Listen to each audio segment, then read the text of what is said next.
Serafim di Islam ada kan? Ada. Ini serafim. Beda lagi dengan cherubim. Iya. Balik lagi karena agama samawi itu semua sama.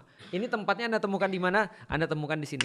Tuh lihat tuh ada 4, 1, 2, 3, 4. Hagia Sophia Ini Hagia Sophia. yang tidak jadi saya masuki padahal saya sudah di pintunya dulu. Sayang sekali. Kesal Ustadz Felix setiap dengar itu. Ini benar-benar aku setiap kali kesini aku tuh termenung lalu aku berpikir begini, gila, aku berada di satu struktur yang usianya dari tahun 537 dan ketika bangun ini Justinianus, itu Kaisar Justinianus itu nyewa bukan teknik sipil tapi nyewa 2 orang yang akan ngerevolusi dunia, namanya Isidorus sama Anthemius. Ini ahli matematik. Yang mereka sewa malah ahli matematika untuk bikin bangunan. Karena mereka mau bikin sesuatu yang gak pernah dibikin sama teknik sipil manapun. Iya. Maka gak bisa teknik sipil kan. Mungkin mereka harus nyewa sesuatu yang lain. Tapi 2 orang ini gila nih memang nih. Perhitungannya itu gak bisa disamain. Presisinya gila ya. Dan dia buat kubah yang bertahan selama 1000 tahun paling besar.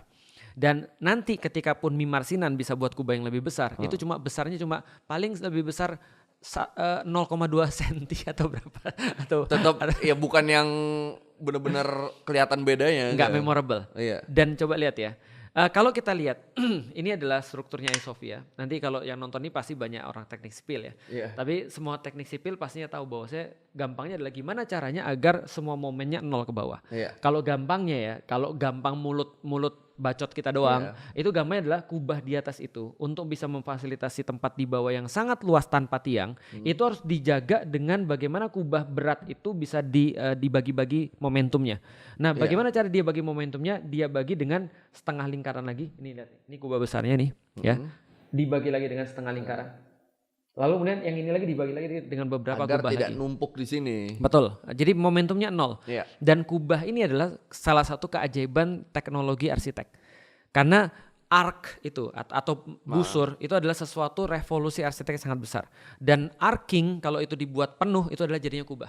Oke. Jadi gampangnya kalau gobloknya kita adalah ini adalah arsitek yang melebihi zaman dan gak bisa dipikirkan orang zaman itu. Oke. Gimana caranya naruh seberat itu di zaman gak ada besi dan gak ada beton. Bukan beton, gak ada besi dan gak ada tulangan yang kayak sekarang. Iya. Itu mustahil bagi orang zaman dulu. Dan bayangin 1000 tahun gak ada yang bisa buat yang sama. Iya. Gitu kan ya. Nah, saking hebatnya ini, mereka ketika ditanya, kenapa ini bisa naik ke atas dan gak bisa disamain oleh orang-orang lain? Mereka bilang, karena kubah besar di atas itu dipikul oleh 4 malaikat. Simbolnya dia bikin, makanya nih di masing-masing sisi ini nih. Betul, ada malaikatnya. Iya, mereka dianggapnya